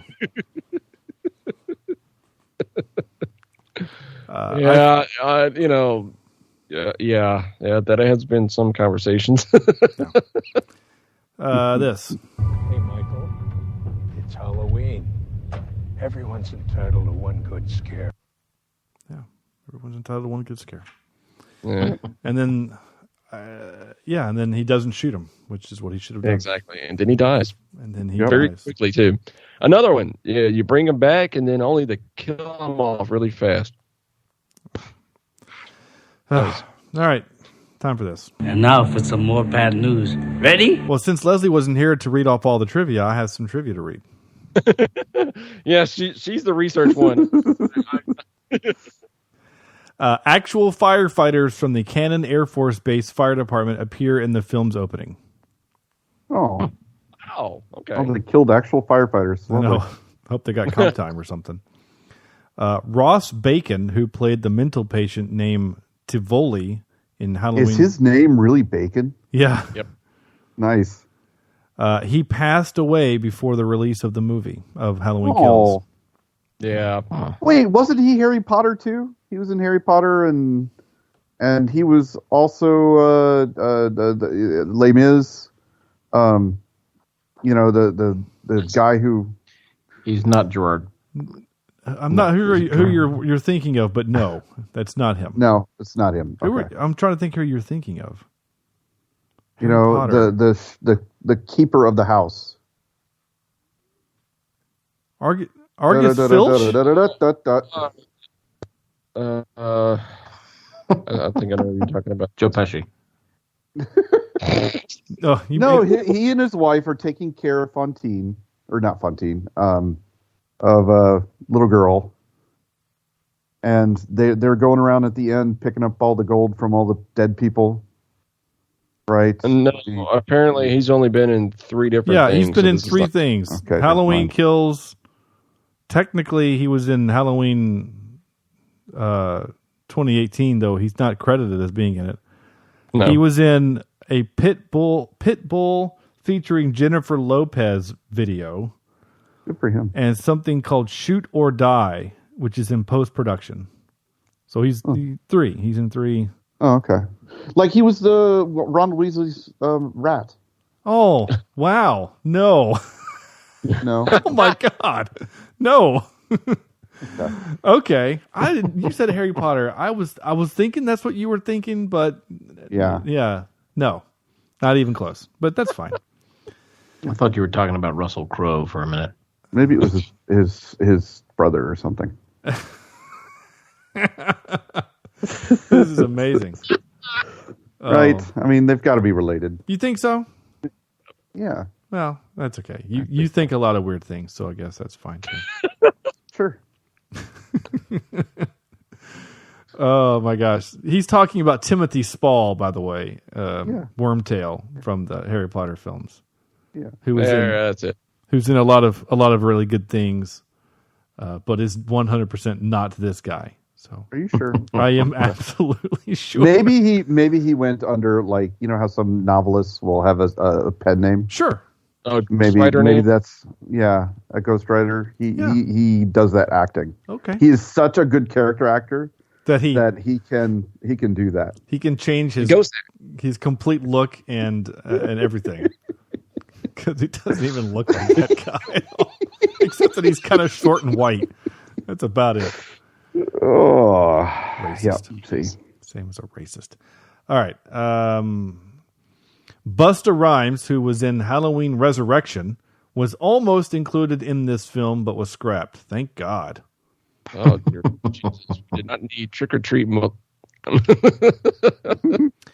Now, I captured this piece of trivia because, well, I had to. I'm contractually obligated. And I didn't know this. This is really cool.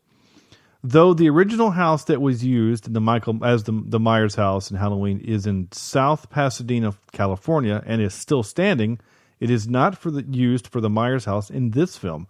The new Halloween films are shot in North Carolina. Whoa, where? They're filmed in Wilmington.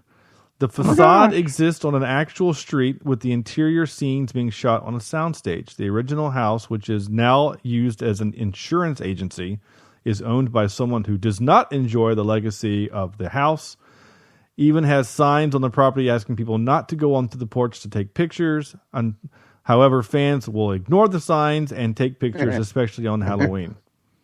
I would definitely do the same thing. Yeah, but this was filmed in Wilmington, so I took some time this afternoon and was looking through the crew and see if I knew anyone from the crew, and if I knew someone, I was going to message them like, "Hey, would you mind just coming on the show for a few minutes and talking about it?" But sadly, I think most of my Wilmington friends have left Wilmington to go other places. Yeah. You know, that was a long time ago. I stopped doing that stuff in 2008 and 9. I think the last film I worked on was, but then, anyway, Time for this. Yep. Excuse me while I whip this out. Well, we've done lots of different top threes for scary things and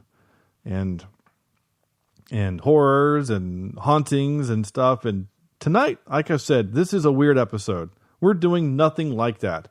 This is technically the second of a trilogy, which is a sequel to a single movie. So I guess technically this is the third movie, but we're going to count it as the second movie. It's all a little weird.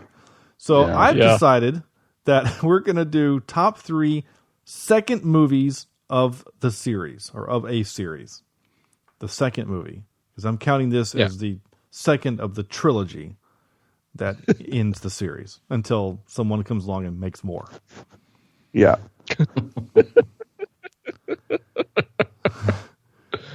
So, second movie in series. Sam, you ready? I think so. I probably did this all wrong. Oh. But my number 3 is Captain America Winter Soldier. Okay. Would that work? Yeah. Okay. It's the second movie of the Captain America trilogy. That's fine. How about number 2 as The Dark Knight? Absolutely a second. Yeah. And my number 1 is Silence of the Lambs. Okay. Yeah. That actually was a sequel. Mm-hmm. Oh, yeah. Absolutely. So, yeah. To The Loud of the Horses. No, that's not it. What? I don't know. I was trying to go the opposite of Silence. I mean, it was the first, but it was a sequel. Because like The Loud of the Sheep or something? Yeah, I don't know. The noise of the rams. The yelling of the sheep? No. The noise of the rams. I like that. There you go. Noise of the rams. The screaming of the goats.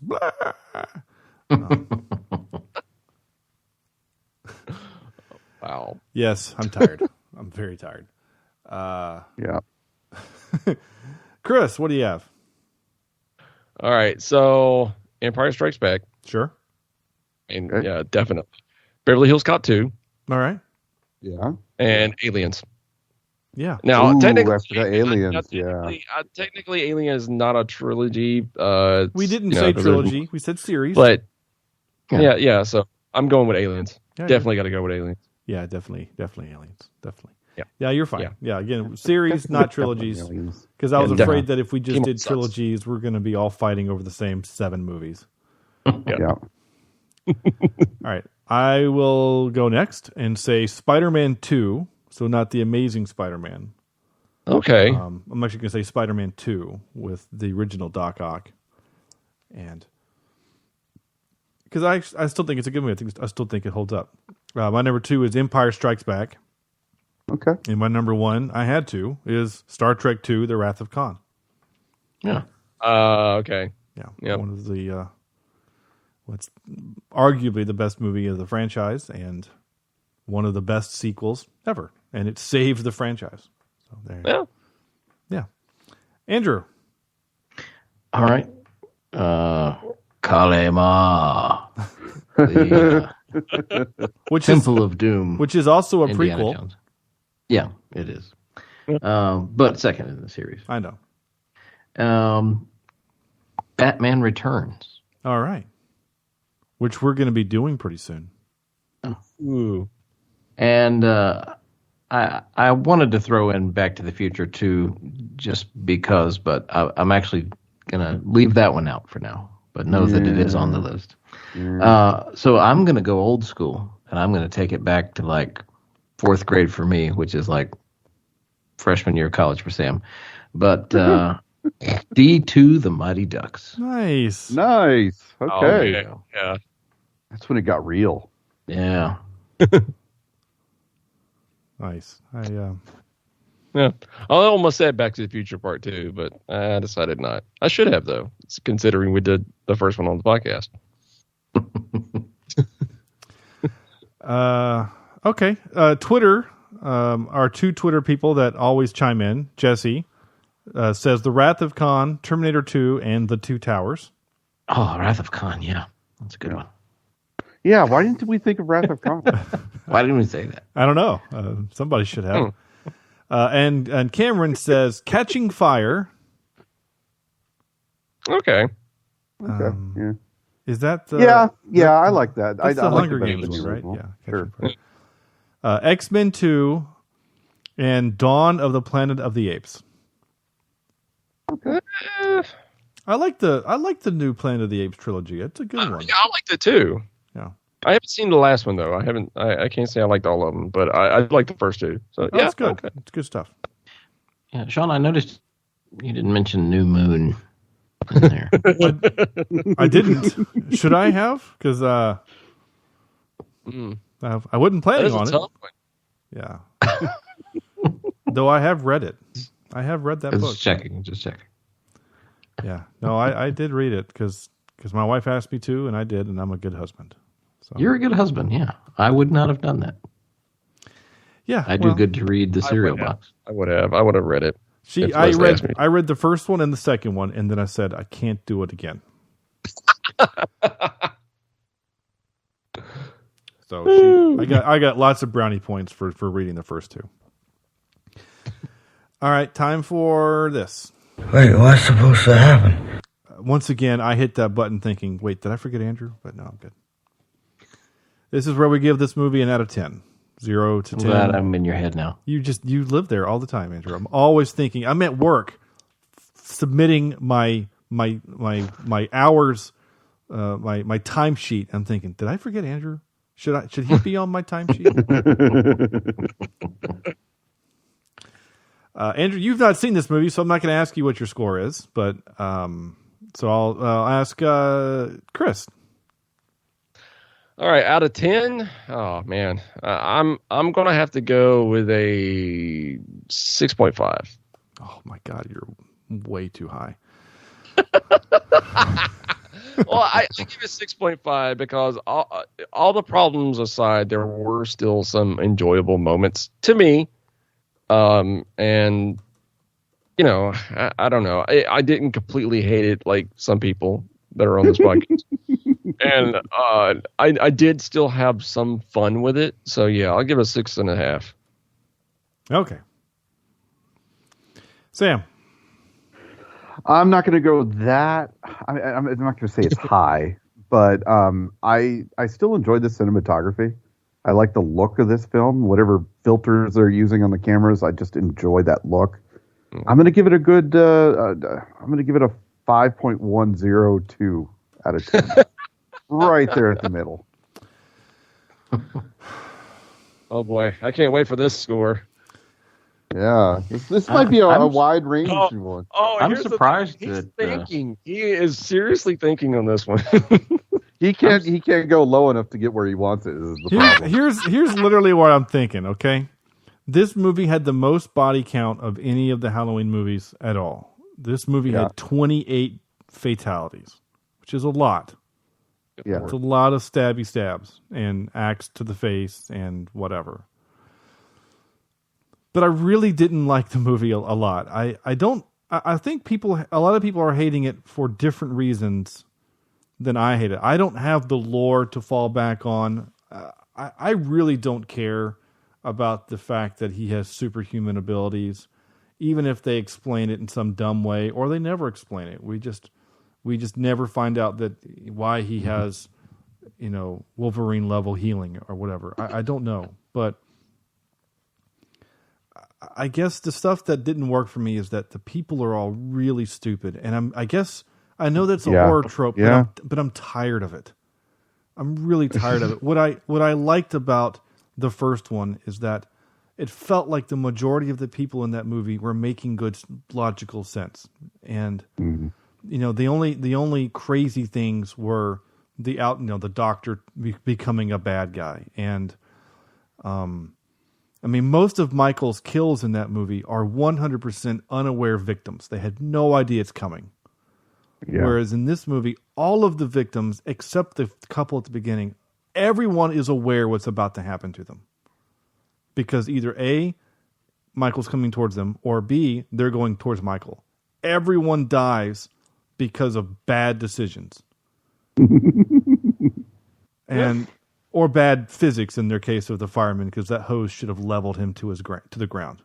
500 PSI. I looked it up. Like, it should have knocked him on his ass. Anyway. It's got him a little wet. It probably helped his burns. He's it might have. You're good. Right. It probably made it. It was like aloe on his burns. You're not wrong. So This movie had 28 deaths. I'm going to give it a 2.8.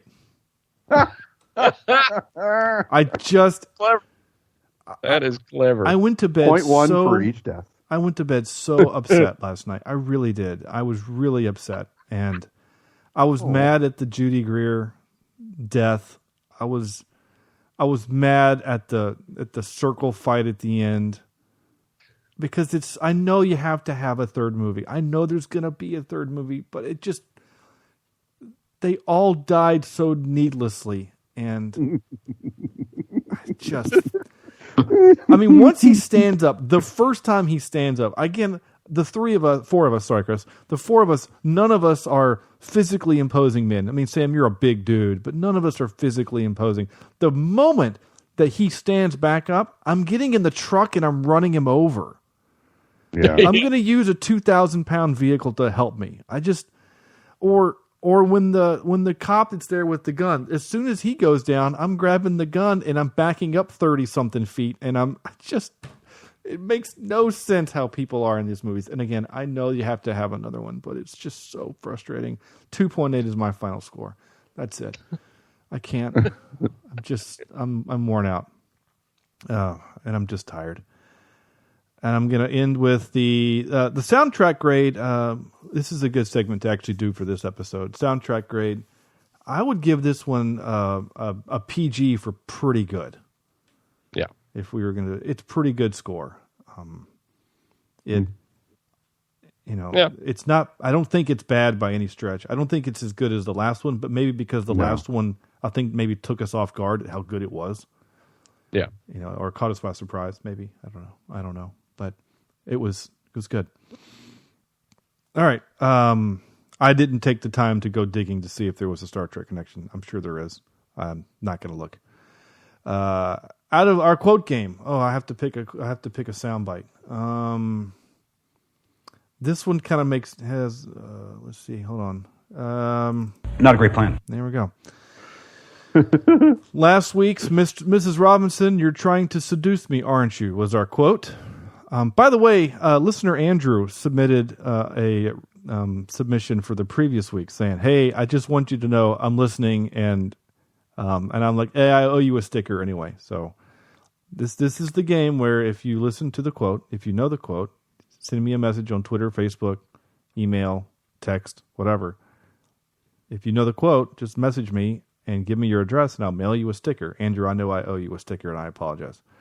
And I feel really bad because he lives about 13 minutes away from me. I should just drop it off in his mailbox. Oh, that's just, oh man. It is. I know it's 100% my fault. Andrew, that's I owe the you. worst. I do. That's bad. I might hook him. I might hook him up. Maybe I'll get him a T-shirt or something too for being an awesome listener. Because Andrew is like one of our. If we had like those badges for top fans, like he would definitely have one. Him, like Maxton, Mike A. Who else am I thinking of? Some of our other listeners from long ago. I can't think of it. If I'm forgetting you, I'm really sorry. Damn, I feel bad now. And if you're my wife's coworker, thank you for listening. My wife actually pitched the podcast to a coworker, and she was like, "Oh, let me know what his show is." And so, my wife is helping expand the podcast. So, if you're listening, that's awesome, and I hope that you aren't scared off by me.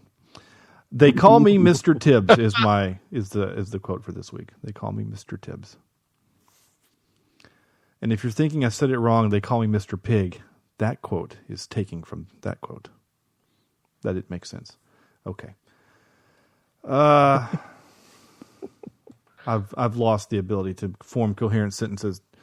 Chris, thank you so much for coming on the show. Please tell our listeners how we can get a hold of that show, your show, and of course, the episode 1 of our 2-part episode. You can find us on Spotify, Apple, Stitcher, pretty much anywhere you listen to the podcast app.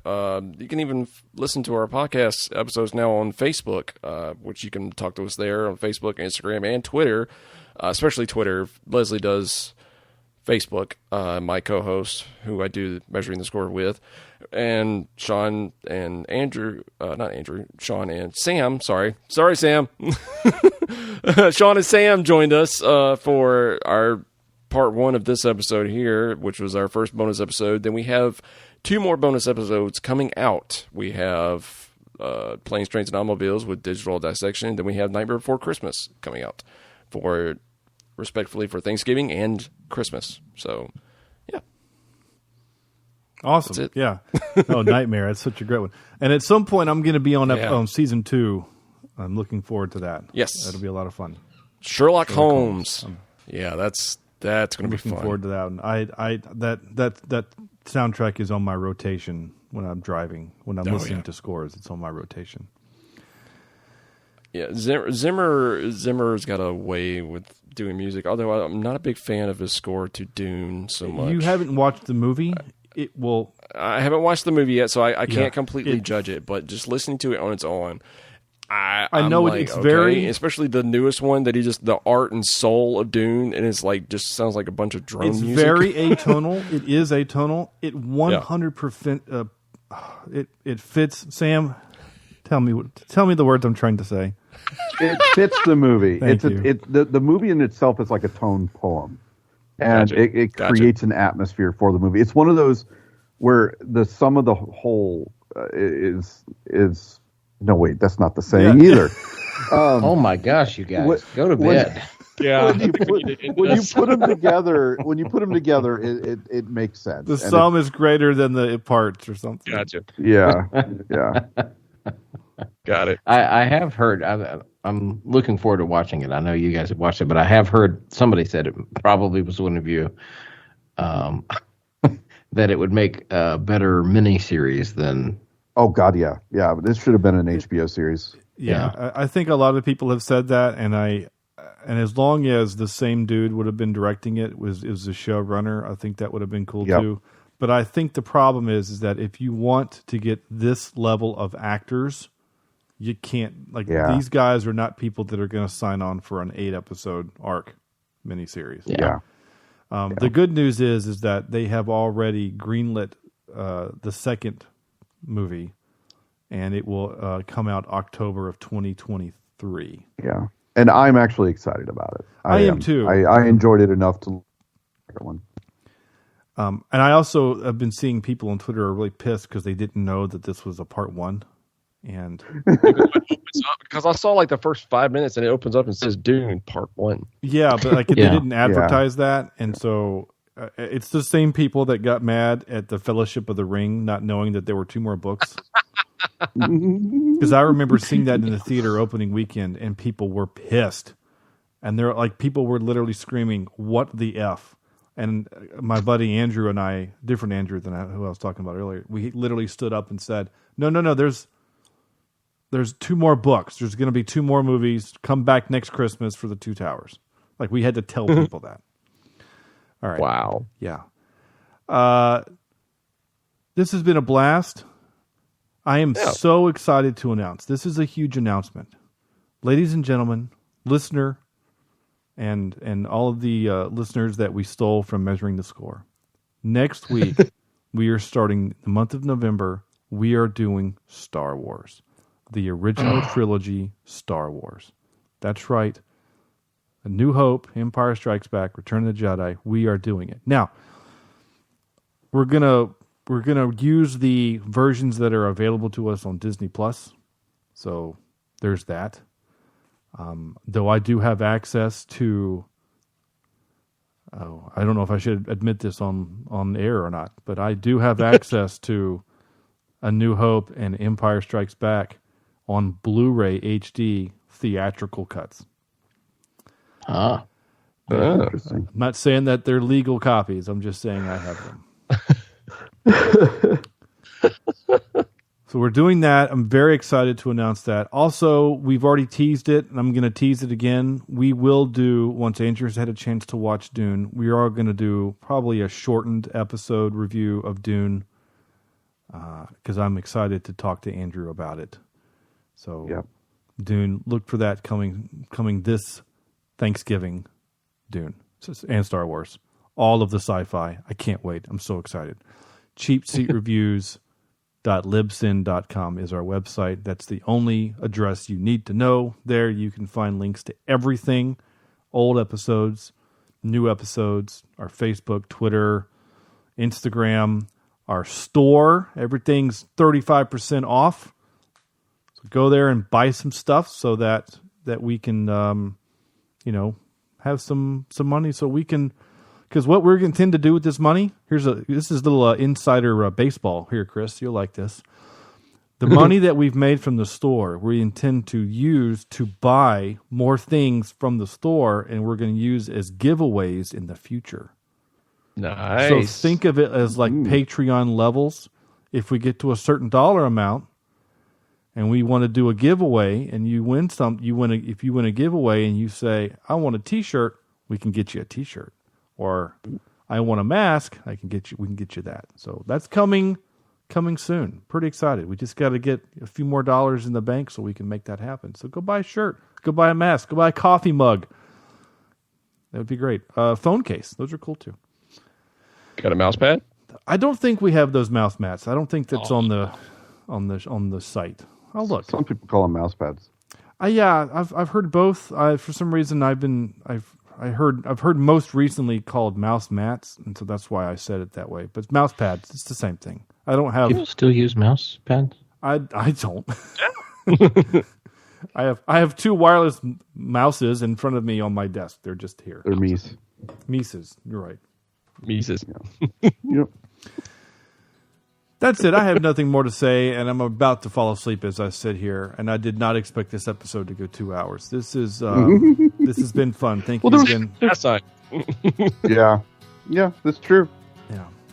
So on behalf of Chris, Andrew, just thanks for hanging out with us. It was fun, man. I appreciate it. It was fun. Yeah, glad you were here. And Sam, thank you so much for listening, and we will see you guys all next week for Star Wars.